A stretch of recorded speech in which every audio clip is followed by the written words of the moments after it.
dundu leen koor gu neex ak Boustan ca Kanam TV. Boustan ca Kanam TV moo leen di ñaanal kooru jàmm. auzu billahi min ashaytani rajim bismillahi rahmani rahim alhamdulillahi rabbil alamin wassalatu wassalamu ala asrafil anbiya'i wal mursalin sayyidina wa mawlana muhammadin al-makin wa ala alihi wa sahbihi dhawi ridwan wa tamkin. rabbi ishrah li sadri wa yassir li amri wahlul 'uqdatan min lisani yafqahu qawli waj'al lisani rasidan wa mursida wa fikrati nawwir wa qalbi arshida. mbokk jullit ñi mbokki taalibe yi ñoo ngi leen di nuyu te di leen ziyaara bu baax a baax te di leen ndokkeelaat bu baax te di yu ne tey ñaanaat bu baax suñu borom nangu ñu boole ñu jëfe ñu ci def te fulal ñu ko te laqal ñu ko yàq yëgut. ginnaaw loolu ñu fas yéene ñu waat ak yéen ci thème yi ñuy waxtaanee ci koor gi muy ay fàttaleen yu jëm ci wàllu koor ak njëriñ yi ci nekk ak naka la nit di def ba man di fàggu ci njëriñ yooyu lu bëree bari ba mën koo jëriñ ëllëg nga xam ne dara doo doy. nga xam ne koor bokk na ci suñu borom gën a màggal bokk ci yi mu gën a fonk bokk na ci gën a bëri ay ngëneel nga xam ne yonent bi sallallahu alayhi wa sallam fonkoon na ko fonkin woo xam ne yéeme na jéggi na dayoo ba tax ay xaddis yu bëree rot ci moom koor nga xam ne loolu moo taxoon suñu mag bi Cheikh Ahmadou Bamba fonk ko xeetu fonkin woo xam ne maanaam fuñ ko takk rek weesu na ko ba tax moo taxoon saa bu koor di ñëw rek maanaam boo xoolee xar kanam suñu bi da nga xam ne maanaam koor jub si na ngir mbégte mi ciy nekk day leer ba da ngay gis ne sëñ bi am na mbégte mu rëy dalay sax jaaxal ba maanaam sëñ bi lan moo ko war a mbégloo nii te dara rek ñu lu weeru koor nga xam ne moo taxoon saa bu weeru koor mosal jub si day gis boo koy waajal defarwaat barab ya ngir gën a soññaat nit ñi ci ak jaamu yàlla gën ko fonkaat jaamu alxuraan daan defar ay berne di ko terale ñiy naafila nga xam ne loolu tax na daal moo ko fonkoon daal muy sol takk fu ngeen moo ko fonkoon ba tax na woo ci ay xasida yu bëree bu ko ci xasida yaa xayra dayfin ataa bil bishri wal madadi ahlan wa sahlan wa tarxiban bila adadi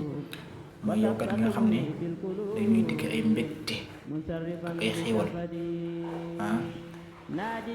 di ko daal naan ko ahlan wa sahlan wa tarxiban bila adadi naan ko laa zilta dayfan kariman zairan abadan mukarraman bi qirat taati wa sadadi. loolu dañ mukk di doon kal koo xam ne maanaam dangay dikk ñu lay teralee ci ay terali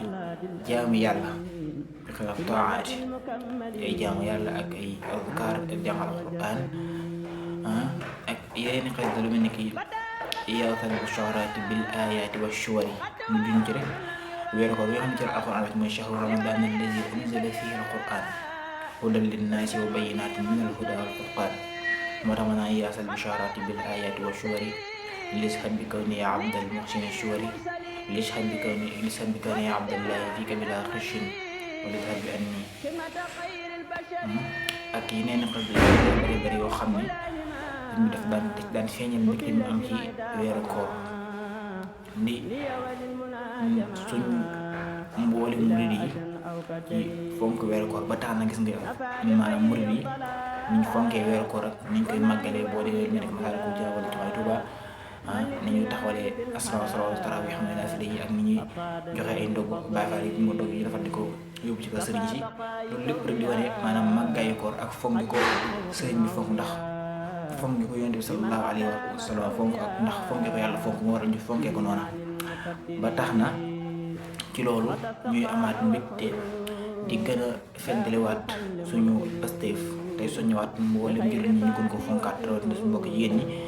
nga xam ne dangay gis ne dañoo mel ni ñu ko xaw a woyafal te ko woyaful wala sax mu mel ni daf leen desee warta maanaam mboolem diglu yu baax yi suñu borom digle ñëpp la ci ñamale moo xam góor la wala jigéen nga xam ne toujours jigéen ci lenn gëdd bi mu jox góor moom la jox jigéen comme ni ko waxee ci alquran innal muslimina wal muslimati wal muminina wal muminat nga xam ne saa bu tuddee góor dana tudd jigéen ci wet ga banaa was saimina was saimat bu tuddee way góor ñi waaye ñi woor tey góor dana tudd ñi woor tey jigéen wa zakir wa zakirat mboolem fu mu tudd góor rek dana tudd jigéen ci wet bi waaye ne gëdd bi ko suñu borom jox ak màggal gi mu ko màggal nga xam ne jigéen dafa nekk lu ñu war a gën a fonkaat war a gën a soññiwaat ndax li aju ci moom dafa bari daanaka baaxu société mën na ni ci war a aju ndax ñii defar société bi ci moom lañuy jaar ci moom lañuy njëkkee ndax yar bi njëkk ci nit jigéen koy def ci nit mooy waajuram bu jigéen mu waral ñu gën a soññiwaat suñu mbokk jigéen ñu gën a fonkaat ak yar gën a fonkaat ab yar ak yu demee noonu ci loolu kon ñu ñëw suñu tey wassalaamu aleykum wa rahmatullahi wa barakaatuh